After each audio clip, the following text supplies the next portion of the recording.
Welcome to episode 8 of How to Do Character Voices with the Beginner DM. Today we're going to do a halfling. When I picture a halfling, I think of a character that's really bubbly and kind of cheery, sort of a tavern keeper that's running around and just radiates light. They're really cheerful and joyful, and they just radiate hope and joy. And I usually like to do my halflings as really bubbly and happy and kind of go-lucky and maybe steals a thing or two, but just really just kind of joyful and fun characters. So in the last episodes, we went over the 4 basic principles, 4 basic things that you can use to change how your character sounds. Their speed. How fast does your character talk? Because they're small, I think of a character that's a bit faster. When you see smaller animals, their heart beats really fast and they've got all this energy. And I kind of picture halflings being that way too. They're a bit on the faster side, and they're really, they've always got something to do. And they're really just, bubbly and happy, and they can slow down to make a joke or two at your expense. But of course, they're really, from here to there, from here to there, from here to there. And then element 2 was pitch. I usually don't change the halfling's pitch a whole lot. I might go just a little bit up and then add, sort of like a singing to it. So going back to the elf video when we learned how to do the singing effect, the singing effect is where you change your pitch constantly as you're talking. So you go from a low pitch to a high pitch and maybe back down to normal. You're never standing still. Your voice is moving around. It's interesting and it's kind of going places and going on this journey all the time. So you got your speed. They're a bit fast talkers, but they'll slow down just to keep things a bit interesting before they go back down to normal, before they go back up again. And then you've got your pitch to go a little bit kind of a singing, kind of a high and then a low. So going from a high pitch to a low pitch and then back to normal and then back down again and maybe back up again and a little bit over here and then a little bit over there. Oh, look at that shiny thing. That's mine now. And then part 3 was breathiness. I usually don't change that a whole lot. You don't want a halfling that's constricted unless you want some kind of scary halfling character, which you could totally do, but I personally don't usually do that. Breathy can certainly work. It depends on what your character sounds like. So you might have a bit more of a breathy halfling that goes from here to there and steals all of your things. So a little bit more of a, I'm not constricting my vocal cords a whole lot, and he sounds a bit up here and he's down there and he's all over to here and then he goes over there. And then part 4 is loudness, maybe being a bit more loud to enunciate certain words and just add some more movement and animation to how your character talks.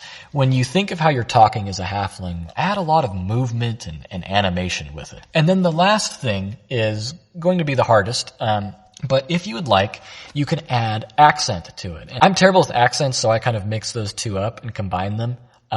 But it works really well for a halfling. Top of the morning to you, laddie. How was your day today? You're looking bright and early. What a wonderful morning. Can I get you something? Perhaps a mail? Kind of an animated character.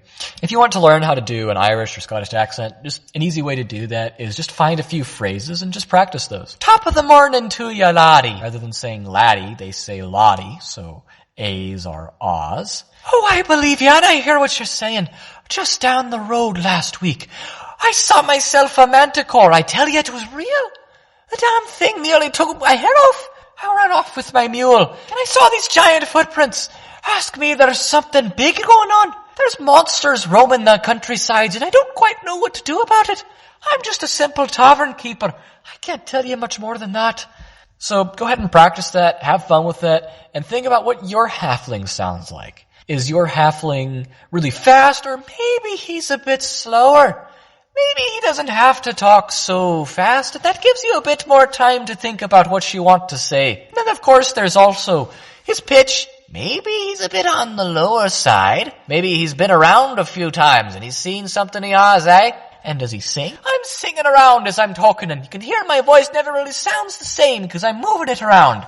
I'm trying to keep it animated with all this movement so it never sounds the same. Just bubbly with joy and happiness and all sorts of wonderful things to say. I've got all these positive words to give to you. And then, breathiness. Top of the morning to you, laddie. Top of the morning to you, laddie. Is he constricted or is he more breathy? Top of the morning to you, laddie. How are you doing? And then loudness. Is he really loud and he has something to say? Is he more quiet? How are you, wee laddie? I've got something to say to you. A story, perhaps. Or maybe along the way, A drink to the ones we've lost, eh? All of these things convey character. So take a moment to think about what you want your halfling to sound like. Go through and think about how fast is he, what is his pitch, is he breathy, is he constricted, is he soft, is he loud, and then do you want to add an accent to him? You don't have to, but it can be certainly fun to add one. And then singing, as you sing as he talks, kind of going, from a high pitch to a low pitch and kind of hitting these notes in between. And, just think about how you want your halfling to sound like. Remember, it doesn't have to be perfect. Just have fun with it. Bring that to your table. Have a blast. Stay awesome. Happy voice acting.